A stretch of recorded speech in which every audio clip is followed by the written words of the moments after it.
오늘 본문 말씀인 시편 84편은 고라 자손의 시입니다. 이 시편 84편에 기록된 하나님의 말씀 윗부분 보게 되면 작은 글씨로 부제가 달려 있는데, 고라 자손의 시, 인도자를 따라 깃딧에 맞춘 노래라 라고 기록이 되어 있습니다. 그러니까 이 시편 84편을 작시한 사람이 누구다? 고라 자손들이고, 고대에 우리는 알 수 없지만 이 깃딧이라는 악기에 맞춰서 아마도 기타와 같은 현악기 있을 것으로 추정이 되는데요, 이 깃딧이라는 악기에 맞춰서 낭송을 했거나 아니면 찬송으로 사용하여 불렀을 거라 생각이 됩니다. 그렇다면 이 시를 작시하고 찬양한 고라 자손은 어떤 사람들이었을까요? 민수기 16장 말씀을 보게 되면 고라에 대한 이야기가 나옵니다. 고라는 레위의 증손자이고 모세와 아론과는 사촌지간입니다. 우리가 잘 알다시피 하나님께서는 이스라엘 백성들이 이집트 애굽에서 430년을 종로로 타고 노예 생활을 할 때 하나님께서는 그들을 구원해 내시기 위해, 출애굽시키기 위해 모세라는 지도자를 세우셨어요. 그리고 광야 생활을 할 때 성막을 세우시고 이 성막에서 제사를 집전하고 또 하나님을 섬길 제사장들을 세웠는데, 누구를 세우셨습니까? 아론과 그의 아들들을 세우셨어요. 하지만 이 고라는요, 모세와 아론과 사촌지간이었고 같은 레위 지파였음에도 불구하고 하나님께서는 그를 지도자로 세우지도 않으셨고 제사장으로 세우지도 않으셨어요. 성막에서 봉사하는 봉사자로 세우셨어요. 그러다 보니 이 고라가 불만이 가득 차게 됐어요. 나도 지도자 될 수 있고 나도 제사장 될 수 있는데 왜 하나님은 나에게 이런 하찮은 일을 맡기시는가 하며 불만이 생겼고, 그와 동조하는 사람 250명을 죽여서 반역을 일으킵니다. 민수기서 16장 말씀 이하의 말씀을 보게 되면 이후에 하나님은 고라와 그의 추종자들을 아주 무섭게 참혹하게 심판을 하셨어요. 고라와 추종자들은 땅이 갈라져서 빠져 죽게 하셨고요, 추종했던 250명은 하늘에서 불이 내려서 다 불태워 죽이셨어요. 이러한 고라의 반역과 하나님의 심판을 통해서 우리는 다음과 같은 영적인 교훈을 얻게 됩니다. 사랑하는 여러분, 하나님이 맡기신 일에는 그것이 무엇이든 간에 중요하지 않은 일은 없습니다. 그것이 큰 일이든 작은 일이든 우리 눈에 볼 때 그리하든 간에 중요하지 않은 일이 없어요. 감사함으로 그 일을 잘 감당하는 저와 여러분 될 수 있기를 간절히 주의 이름으로 축복합니다. 이 말씀의 강단에서 설교하는 일이나 여러분이 주차 안내를 하는 일이나 식당에서 봉사하는 일이나 청소하는 일이나 다 하나님 보시기에 귀한 일들이에요. 마태복음 10장 42절 말씀에 우리 주 예수님께서 말씀하시기를, 작은 자, 어린아이, 연약한 사람에게 냉수 한 그릇이라도 떠주는 것을 하나님께서 뭐라고 말씀하신다? 결단코 상을 잃어버리지 않게 하신다라고 말씀하셨어요. 작은 자들에게 냉수 하나 떠주는 게 뭐가 어렵습니까? 하지만 그 일조차도 하나님은 귀하게 여기신다는 말씀이에요. 지금 여러분에게 맡기신 그 일 하나님께서 귀하게 여기십니다. 여러분도 그리 여기시고 최선을 다해 감사하며 사명 감당하는 여러분 다 될 수 있기를 간절히 주의 이름으로 축복합니다. 자, 다시 본문의 배경 설명으로 돌아와 보겠습니다. 그렇게 고라의 추종자들은 하나님의 심판을 받았지만 고라 자손 중에 일부가, 반역에 감당하지 않았던 그 일부가 회개하고 하나님으로부터 제2의 기회를 받아 계속해서 성막과 솔로몬의 성전에서 일을 합니다. 특별히 이 고라 자손들은 솔로몬 시대에 보게 되면 아삽이라는 사람과 더불어 솔로몬 성전에서 찬양대를 조직했고 찬양대를 지휘하는 일들을 맡았으며 수많은 찬송 시를 작사하고 작곡하고 부르는 일들을 감당했어요. 시편 총 150편 중에 11편의 시가 고라 자손의 시고요, 그 시들 중에 시편 84편은 아주 백미와 같은 시고 그 주된 내용이 뭐다? 하나님의 전 성전을 사랑하는 자가 받게 되는 복에 관한 말씀입니다. 자, 사랑하는 여러분, 고라자손이 찬송한 대로 저와 여러분 다 주의 몸된 교회를 사랑해서 하나님께 복을 충만하게 받는, 풍성히 받는 저와 여러분 될 수 있기를 간절히 주의 이름으로 축복합니다. 자, 여기까지가 본문의 배경과 내용 이해입니다. 자, 이제 이러한 사실을 전제로 오늘 우리가 해결해야 될 질문에 대한 답을 찾아보겠습니다. 사랑하는 여러분, 주의 몸된 교회를 사랑하는 자는 어떠한 복을 받게 될까요? 이제부터 따라합니다. 첫째로, 하나님의 임재를 경험합니다. 하나님을 만나게 되요, 하나님의 음성을 듣게 되요, 하나님의 영광과 살아계심, 하나님의 실존을 체험케 되요, 하나님의 임재를 경험하는 복을 받게 됩니다. 오늘 본문 보게 되면 시편 84편의 시인들은, 저자인 시인들은 이 성전을 다양한 시어로 표현을 하고 있습니다. 오늘 보면 1절과 2절을 함께 보겠습니다. 만군의 여호와여, 주의 장막이 어찌 그리 사랑스러운지요. 내 영혼이 여호와의 궁정을 사모하여 쇠약하며 내 마음과 육체가 살아계시는 하나님께 부르짖나이다. 아멘. 우리는 읽지는 않겠지만요, 1절 말씀에 보게 되면 주의 장막이라고 표현했고 2절에는 여호와의 궁정이라고 표현했고, 읽지는 않겠지만 4절 말씀을 보게 되면 주의 집이라고 표현을 했고 10절 말씀에 보게 되면 성전을 가리켜서 주의 궁정이라고 표현했어요. 이런 성전을 향한 다양한 시적 표현을 종합해 볼 때 우리는 다음과 같은 결론에 이르게 됩니다. 성전은 뭐다? 여호와 하나님이 거하시는 집이다. 여호와 하나님이 임재하시는 구별된 장소이자 공간이다 라는 결론에 이르게 됩니다. 이것을 온전히 믿는 저와 여러분 되기를 간절히 주의 이름으로 축복합니다. 이것은 예수님의 말씀을 통해서도 우리가 알 수가 있습니다. 마태복음 18장 20절을 함께 보겠습니다. 두세 사람이 내 이름으로 모인 곳에는 나도 그들 중에 있느니라. 아멘. 20절 말씀에 보면 교회의 정의가 나와요. 두세 사람이 내 이름으로 모인 곳, 이게 교회예요. 여러분, 교회는 건물이 아닙니다. 교회는 교리 체계가 아니에요. 교회가 무엇입니까? 예수를 그리스도 믿는 성도들의 모임이에요. 신앙 공동체, 우리가 교회예요. 두세 사람이 예수의 이름으로 모여 있다면 그것이 교회예요. 그곳에 우리 주님께서 뭐라 말씀하십니까? 나도 그들 중에 있겠다. 신약의 시대에 하나님의 임재하시는 구별된 장소는 교회입니다. 그러므로 교회를 사랑하세요. 교회를 사랑하시고 교회 예배 자리에 함께 오셔서 함께 찬양하고 기도하고 말씀 듣고 또 함께 봉사하고 함께 영혼을 구원하고 함께 어려운 이웃을 돕고 함께 믿음의 형제자매들과 교제하는 가운데 하나님께서 임재하실 거예요. 여러분을 만나실 거예요. 여러분과 함께 하실 거예요. 여러분에게 음성을 들려주시고 여러분의 삶의 문제 또한 해결하실 것입니다. 이런 은혜와 축복이 저와 있는 가운데 충만하기를 간절히 주의 이름으로 축복합니다. 교회를 사랑하는 자에게 하나님은 어떠한 복을 주십니까? 첫 번째로 하나님의 임재를 경험하게 하십니다. 또 두 번째로 교회를 사랑하는 자에게 하나님은 어떤 복을 주실까요? 따라 하시겠습니다. 둘째로 하나님이 주시는 안식을 얻습니다. 누구에게요? 교회를 사랑하는 자에게 하나님은 안식을 주세요. 안식이 뭡니까? 영혼의 쉼이에요. 지치고 피곤한 내 마음과 생각에 쉼을 주신다는 거예요.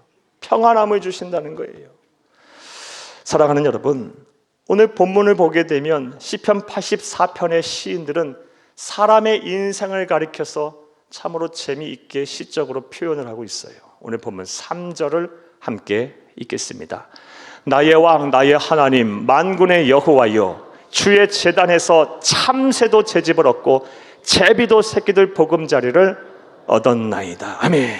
시는 지금 우리의 인생을 가리켜 뭐라고 이야기합니까? 참새와 같고 제비와도 같다라고 표현하고 있어요. 사랑하는 여러분, 그렇다면 참새와 제비라고 표현한 그 이유가 뭘까요? 이 말이 의미하는 바가 뭘까요? 참새와 잽이 귀여우니까 귀여운 존재다라는 표현일까요? 아니요, 그런 말씀이 아니에요. 여기서 참새와 제비가 의미하는 바는요, 외롭고 힘들고 고단한 삶을 가리켜요. 사랑하는 여러분, 참새와 제비는요, 야생에 살면서 눈이 오면 그 눈 다 맞아야 하고요, 비가 오면 그 비 다 맞아야 돼요. 그리고 겨울이면요, 먹을 것이 없어서 이리저리 찾아다녀야 하고요, 또 멀리 먹을 것 찾아서 저 멀리 피난도 가야 하고요, 그리고 항시 천적의 위협으로 노출되어 있고요, 외롭고 힘들고 고단한 인생을 사는 게 바로 야생에서의 참새와 제비예요. 하나님은 우리의 인생이 그러하심을 안 거예요. 사랑하는 여러분, 참 우리 고달프게들 삽니다. 다 갖추고 사는 사람처럼 보여도 외부에서 볼 때 속은요, 다 문제들이 있어요. 속이 새카맣게 탄 사람들도 많아요. 자, 그런데 하나님의 백성인 우리들에게는 소망이 있습니다. 왜냐하면 주의 몸된 교회가 우리의 영혼의 안식처가 되고 우리의 보금자리가 되기 때문이에요.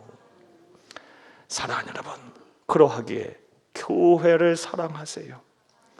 그리고 이렇게 예배 자리에 오실 때 그냥 오시지 마세요.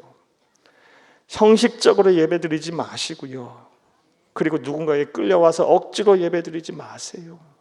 어떻게 예배를 드려요? 여러분, 한 주 동안도 힘들고 어렵게 사셨잖아요.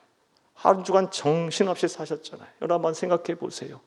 지난 한 주부터 오늘 이 시간까지 오기까지 하나님의 말씀을 묵상하고 기도하고 주와 동행하는 삶 사신 분 과연 몇 분이나 되겠어요? 솔직해지자고요. 정신없이 살다 보니 한 주가 돼갖고 또 이 자리에 오셨을 거예요. 많은 분들이요. 우리가 그렇게 살아요. 따라서 예배 자리에 와서 하나님이요, 내 영혼이 좀 쉬어야 되겠어요.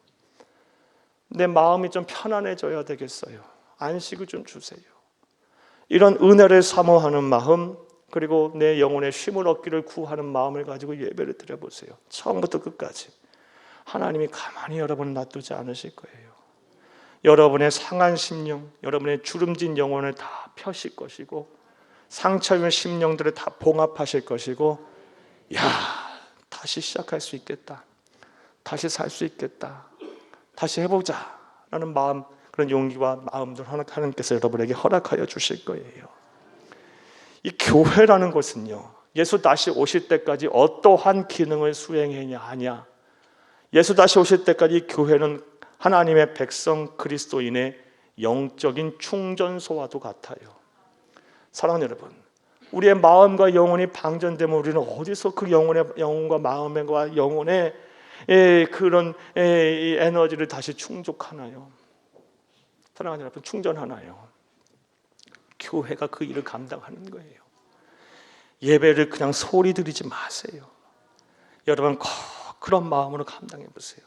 교회 안에서 함께 신앙생활하는 것도 그런 마음을 가지고, 하나님이여, 내가 교회 안에서 교제하는 거, 또 말씀 배우고 기도하고, 또 영혼 구원의 전도와 선교에 힘쓰고, 또 봉사와 충성과 헌신과 섬김의 자리에서 모든 일들을 통해서 내 영혼의 기쁨을 주옵소서, 안식을 주옵소서, 예, 영혼의 쉼을 주옵소서.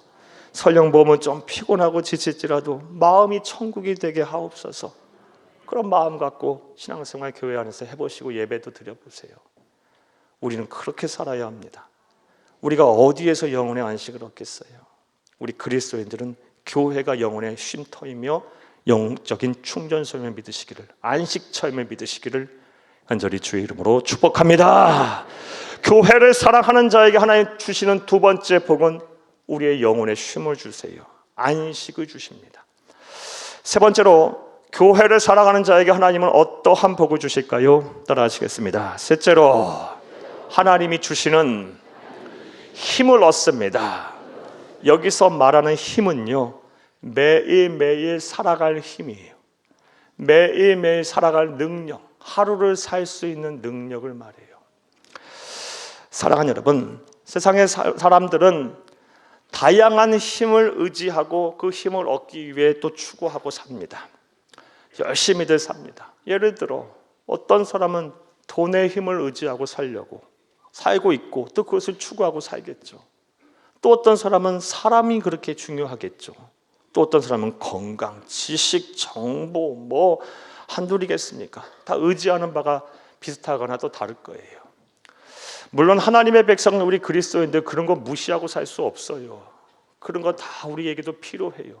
하나님의 나라 가는 그날까지 우리는 완전한 영성체가 아니에요. 그렇다면 우리는 치열하게 이 세상 속에서도 살아야 돼요.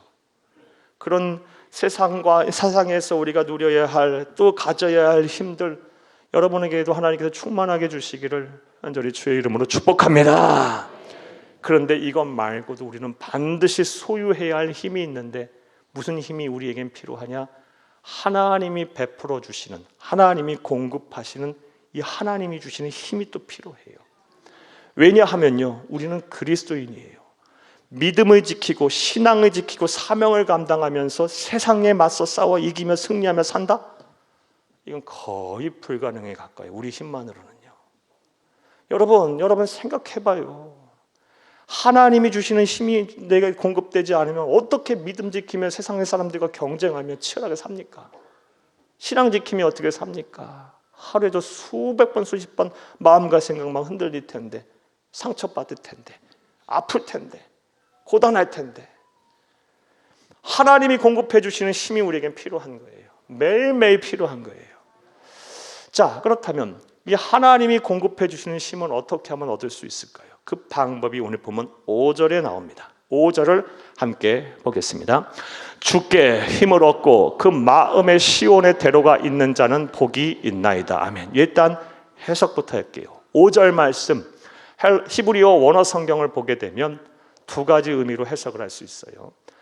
먼저 주께 힘을 얻고 그 마음에 시온으로 데려가 있는 자는 복이 있다. 이 병렬로 해석을 할 수 있어요. 두 가지의 복으로 해석할 수 있고, 두 번째 해석은요, 히브리어 원어 성경을 보게 되면 히브리어 원어의 특수성 때문에 그래요. 중의적인 의미 때문에 그래요. 원인과 결과, 인과 관계로 해석을 할 수 있어요. 마음의 시온에 데려가 있는 자는 주께 힘을 얻는다. 저는 이 후자의 해석이 더 타당하다고 봅니다. 사랑하는 여러분, 우리가 하나님으로부터 오는 매일매일 살아갈 힘을 얻기를 원한다면 뭐가 우리 안에 있어야 돼요? 마음의 시온의 대로가 있어야 돼요. 마음의 시온의 대로가 있으면 하나님으로부터 오는 매일매일의 힘이 우리에게 주어져요. 그렇다면 이 마음의 시온의 대로라는 말의 의미는 또 뭘까요? 이거 시적인 표현인데요. 어떻게 해석을 해야 될까요? 사랑하는 여러분, 이에 대한 참으로 많은 해석을 할 수 있겠는데요. 일단 이 시온이 뭘 상징합니까? 하나님이 임재하시는 장소를 상징해요. 시온 나오면 하나님이 계신 곳이에요. 하나님이 임재하시는 곳. 그리고 오늘 설교의 주제와 연관지어서 생각해 보면 마음의 시온의 대로라는 것은요, 우리의 마음에 뭐가 있는 거예요? 하나님이 임재하시는 장소인 교회를 사랑하는 마음, 교회에 나와 하나님으로부터 은혜를 받기를 원하는, 은혜를 사모하는 마음, 이게 마음의 시온의 대로예요. 사랑하는 여러분, 여러분에게 한번 여쭤보겠어요. 과거에 말고 지금이요, 지금. 여러분의 마음의 시온의 대로가 있으십니까? 교회를 사랑하는 마음이 있으십니까? 예배의 자리에 나와 또 교회에 나와 은혜 받기를 원하는, 은혜를 구하는 이 사모함이 여러분 안에 있으십니까? 이 마음의 시온의 대로가 지금 없다면 매일매일에 하나님이 주시는 은혜가 없는 거예요. 힘을 공급 못 받는 거예요. 하나님의 나라 가는 그날까지 여러분의 마음의 시온의 대로가 있기를 간절히 주의 이름으로 축복합니다. 교회를 사랑하고 예배 자리에 와서 은혜를 받기를 원하고 하나님 만나기 원하고 안식하기를 원하고 또 하나님과 교제하기 원하고 주와 동행하는 것이 나의 기쁨이라 하며 예배 자리에 믿음의 형제 자매들과 함께하며 주가 주신 사명을 함께 감당하는 것을 보람으로 여기고 감사함으로 여기는 이 마음의 시온의 대로가 여러분 가운데 늘 있기를 간절히 주의 이름으로 축복합니다. 그러면 주께서 힘을 주시는 거예요. 자, 오늘 본문 시편 84편을 보게 되면 이렇게 마음의 시온의 대로, 교회를 사랑하는 마음, 은혜를 사모하는 마음이 있는 자에게 힘을 주시는데 그 힘의 성격, 힘의 특징도 무엇인지를 우리에게 말씀해 주고 계세요. 자, 먼저 6절을 함께 읽겠습니다. 그들이 눈물 골짜기로 지나갈 때에 그곳에 많은 샘이 있을 것이며. 아멘. 자, 일단 여기까지 볼게요. 그들이 마음의 시온에 데려가 있는 사람, 그래서 주께 힘을 얻은 자들이 눈물 골짜기로 지나갈 때에 그곳에 많은 샘이 있을 것이다. 마음의 시온에 데려가 있는 사람이 받게 되는 힘의 특징, 첫 번째 힘은요, 눈물 골짜기로 지나간다 할지라도 많은 샘이 있을 거랍니다. 이것도 역시 시적인 표현인데 어떻게 해석을 해야 되냐? 눈물 골짜기. 그래서 눈물 골짜기, 골짜기 히브리어 원어가 바카라는 단어인데요, 아무 때나 쓰는 단어가 아니고 광야 중에서도 물 한 모금 안 나는, 물 한 방울 안 나는 광야, 완전히 황폐한 황무지, 이 바카가 여기서 골짜기예요. 그러니까 그런 곳이라 할지라도 상관없어, 많은 샘이 있어. 특징이 무엇이에요? 하나님 주시는 힘의 특징, 상황과 환경에 구애받지 않는 거예요. 경기가 불황, 아무 문제 없어요. 전쟁이 나도 상관없어요. 자연재해 나도 상관없고요. 세상이 어떻게 뒤집어지고 엎어지든 간에 마음의 시온에 데려가 있는 사람이 받게 되는 힘의 특징은 상황과 환경에 구애받지 않고 늘 많은 샘이 있어요. 충만한 은혜가 내려요. 우리 살아가는 성도들에게 이 복이 임하기를 바라요.